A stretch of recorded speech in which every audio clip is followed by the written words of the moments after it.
ही अशी रस्त्यांची अवस्था आहे हां. म्हणजे दर 5 वर्षाला जर आपण परत नवीन रस्ता करायचा, जर रस्ता जर 5 वर्षामध्ये जर असे उकडून जात असतील मग काय. आणि याच्यामध्ये होतं काय, आता भ्रष्टाचार कसा होतो ते तुम्हाला सांगतो. 15 लाखाचा रस्ता आहे.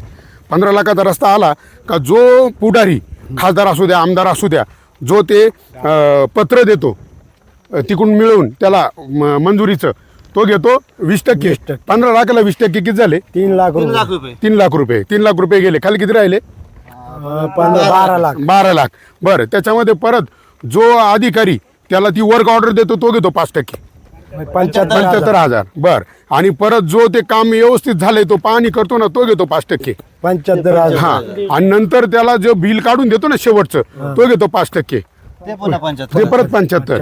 आणि किती झाले? 5.25 लाख रुपये हे झाले त्या 15 लाखातले.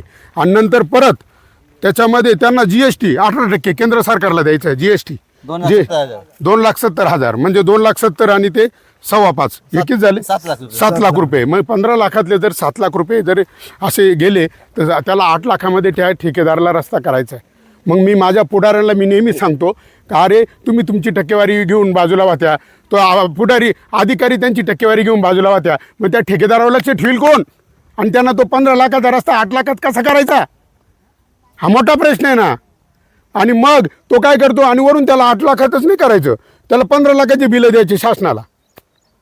15 लाखाचे बिलं द्यायला त्याला परत ते खोटे बिलं बनवून देणार आहे, परत ती टक्केवारी.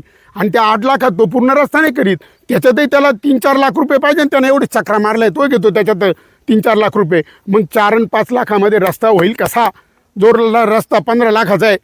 म्हणजे अख्खा महाराष्ट्रातले देशातले सगळे कामं आणि भ्रष्टाचार असा चालू आहे. म्हणून माझी तुम्हाला सगळ्यांना एक विनंती आहे, कोणताही आमदार, खासदार, कोणता असो, कोणताही उमेदवार तो इथं आला त्याला एकच प्रश्न विचारा, भाऊ तुझं पगारामध्ये भागल? बरोबर ना? पगारामध्ये भागल का? आमदारला 2,64,000 रुपये पगार, खासदारला त्याच्यापेक्षा जास्त असेल. आणि वरून मरेपर्यंत पेन्शन, मिळाल्यावर कुटुंबाला पेन्शन. मग एवढंच भागल का? तो हाच म्हणणार आहे. नाही, अरे आपण ठेकेदारांना विचारू, त्यांचे कान धरू. तुम्ही फक्त एकदा विचारून घ्या, जाहीर सभांमध्ये त्यांना शपथी घ्यायला लावा. म्हणून आम्हाला आता असाच उमेदवाराला आम्ही मतदान करू जो छाती ठोकून जाहीर भाषणांमध्ये सांगेल मी टक्केवारी घेणार नाही आणि कोणाला टक्केवारी घेऊ देणार नाही. का रे हे अधिकाऱ्यांनो, लाख 1.5 लाख रुपये पगार ना तुम्हाला, तरी भडव्यानं तुम्हाला रस्त्यांमधलं खायचं आहे का? संडासांमधलं खायचं आहे तुम्हाला? लाजा नाही वाटत?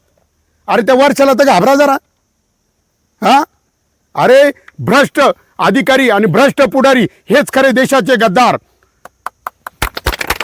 म्हणजे एकमेकास सहाय्य करू अवघे हो श्रीमंत, लाचखोर भ्रष्टाचारी, लाचखोर भ्रष्टाचारी हेच खरे देशाचे गद्दार.